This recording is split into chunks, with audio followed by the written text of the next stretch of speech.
I'm Charlotte and this is my very first YouTube video. I love reading. I have done for a while and I'm just wanting to put my love for reading into video form.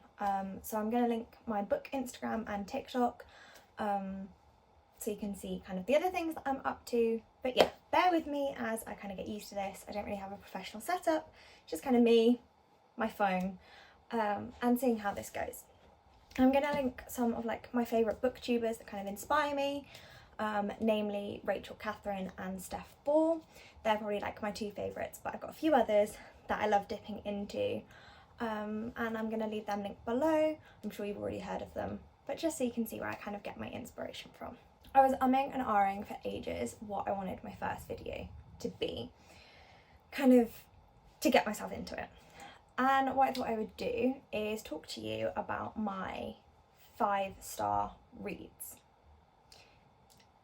Some of them I probably might not rate 5-star now, but I just looked back at my Goodreads, and since I kind of got back into my love of reading, I have popped all of my 5-star reads together, so I can go through them, show you what they were, and maybe give you a little bit of an idea as to what I love reading. We've got 9 books down here next to me, all of which I have rated 5 stars. These are my only 5-star reads for the minute. I have quite a lot of 4 stars.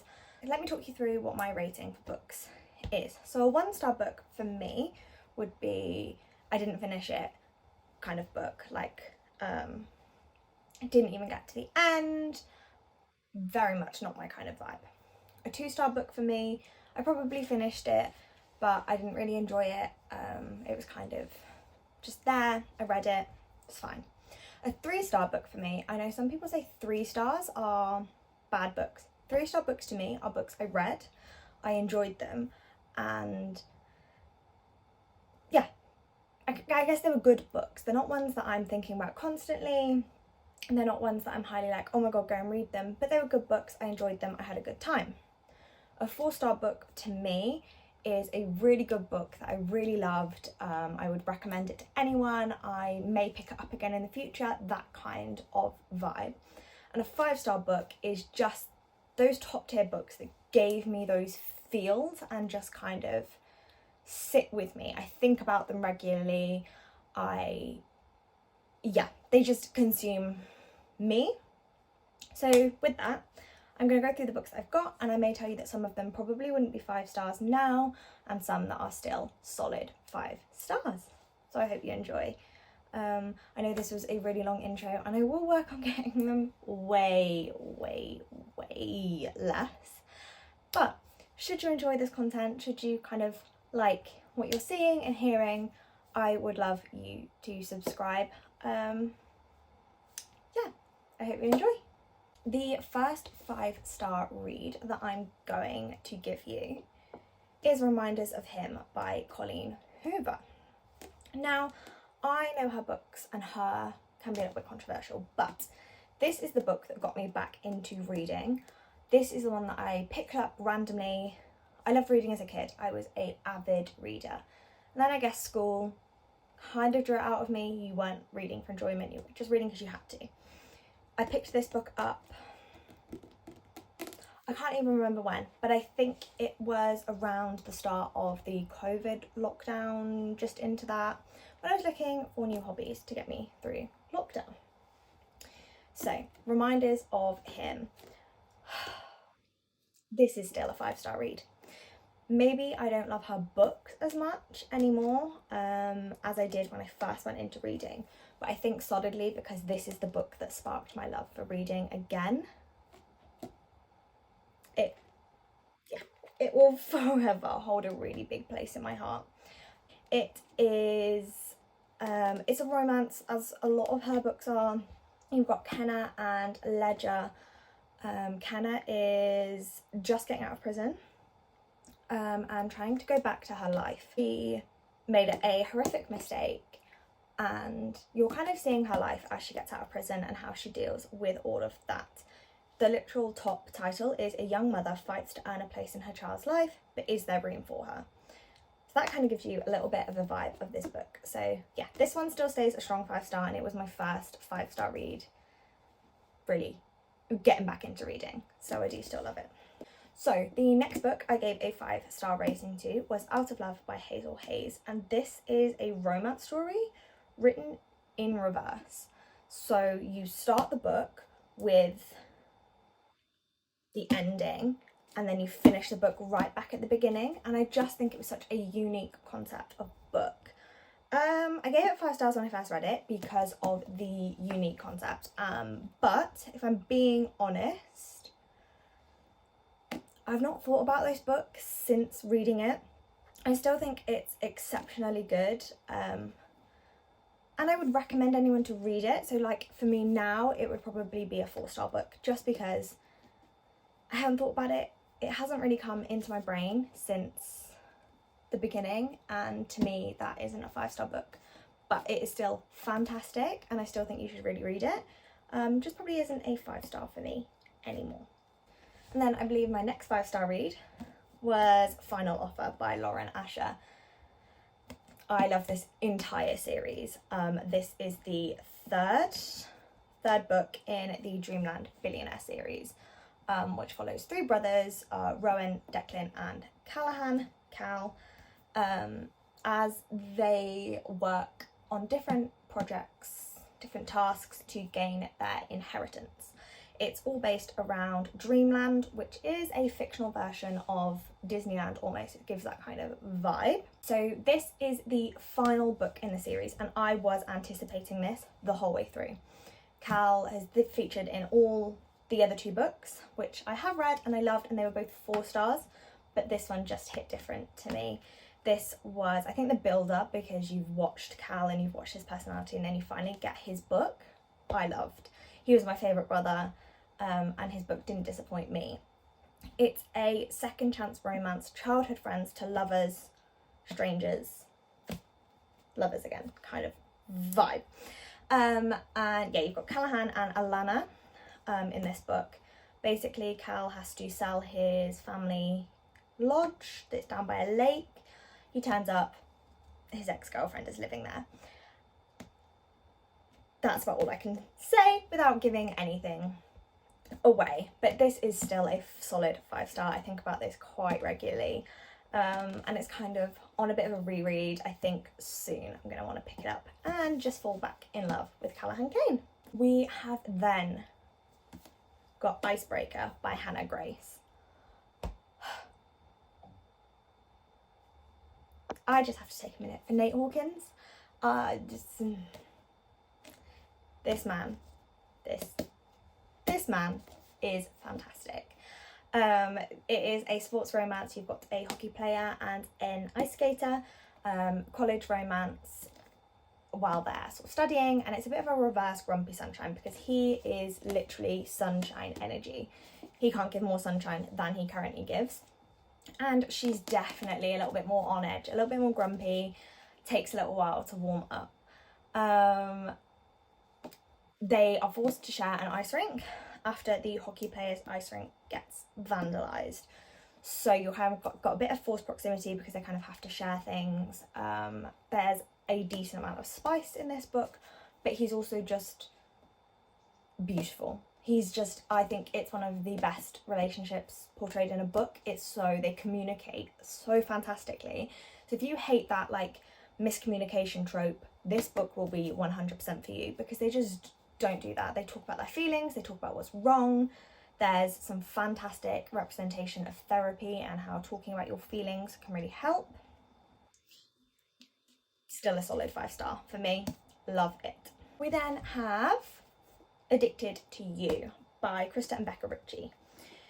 Now, it took me a while to read this series. I didn't really know whether it was for me. It's 10 books long. Yeah, so it took me a while. I gave this one 5 stars when I first read it, but I think this is another one that may not be a total 5-star read.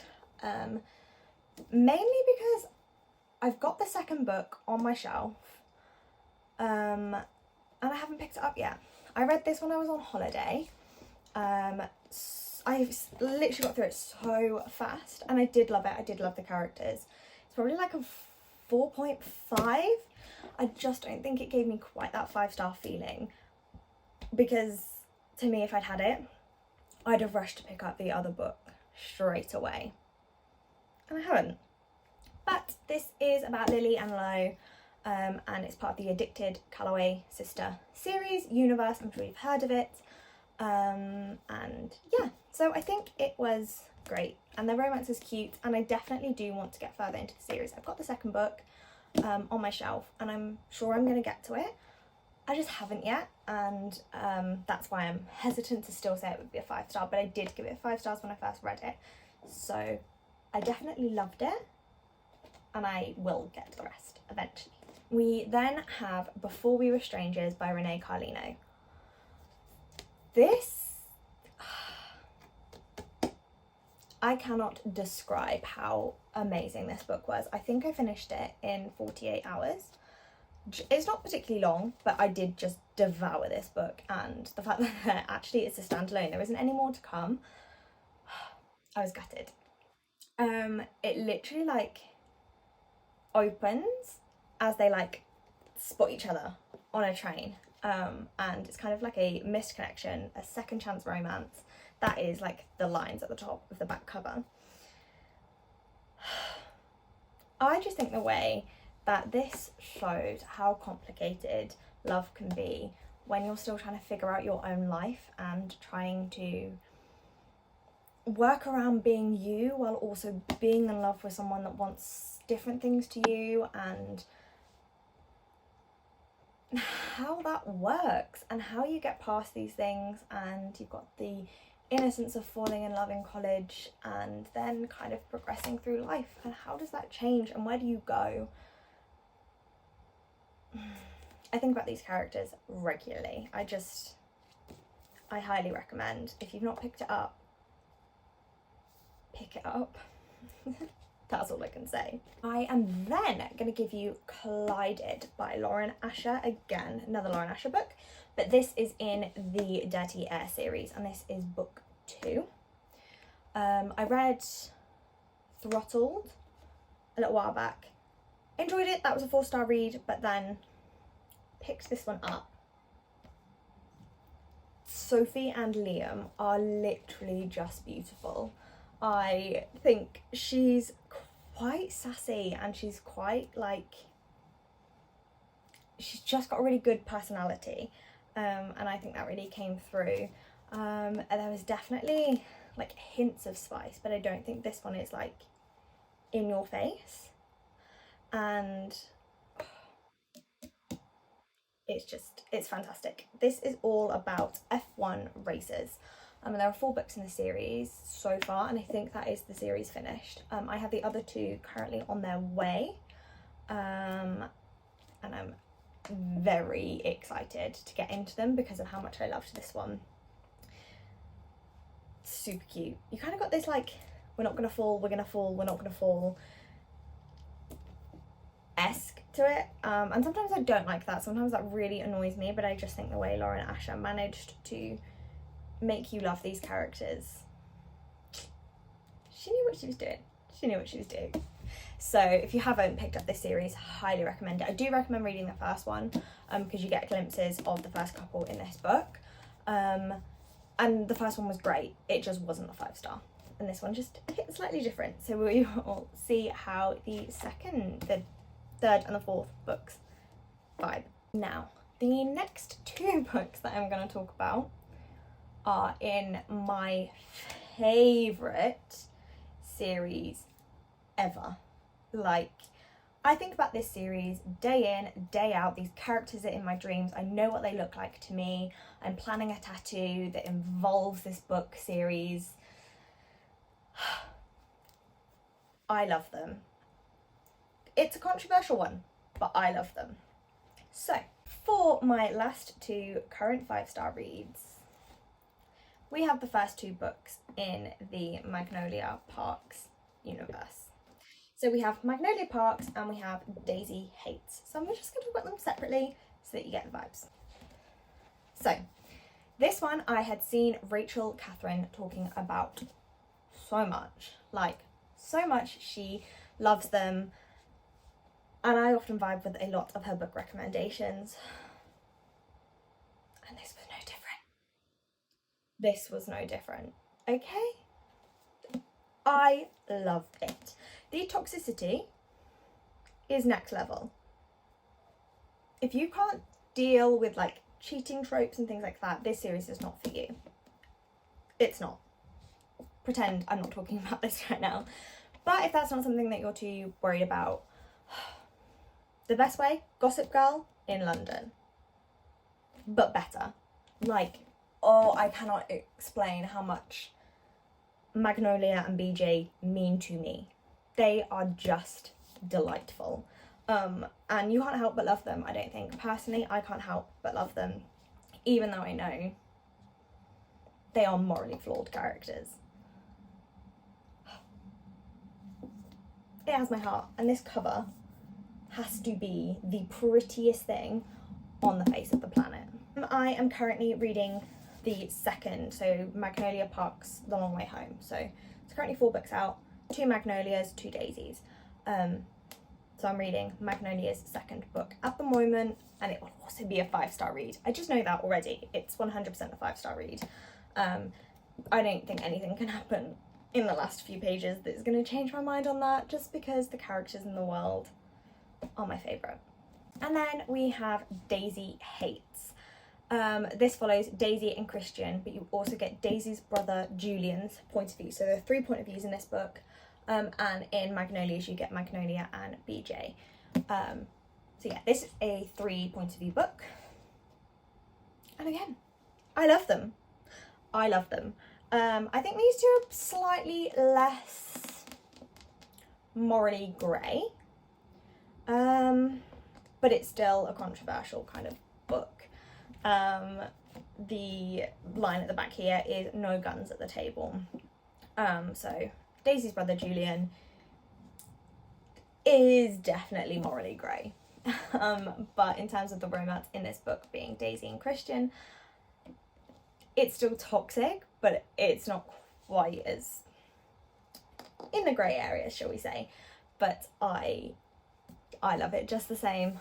I was apprehensive going into this one. I didn't really know whether I wanted to read about Daisy. I don't know, I was a bit like, meh.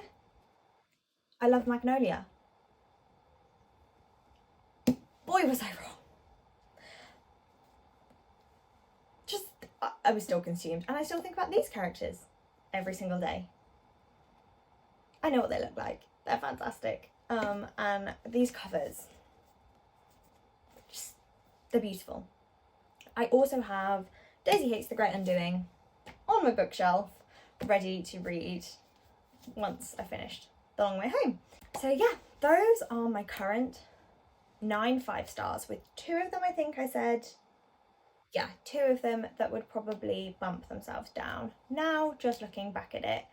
And there aren't any that I did look through my bookshelf and think, is there any here now that I would give a 5-star to?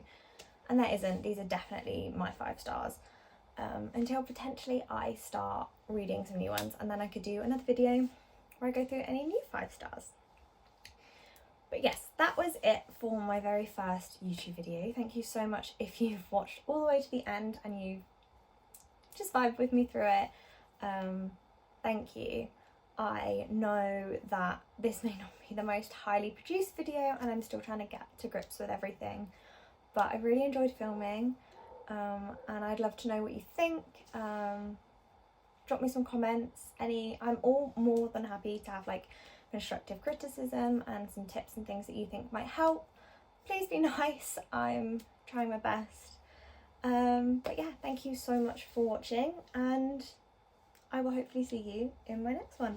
Bye!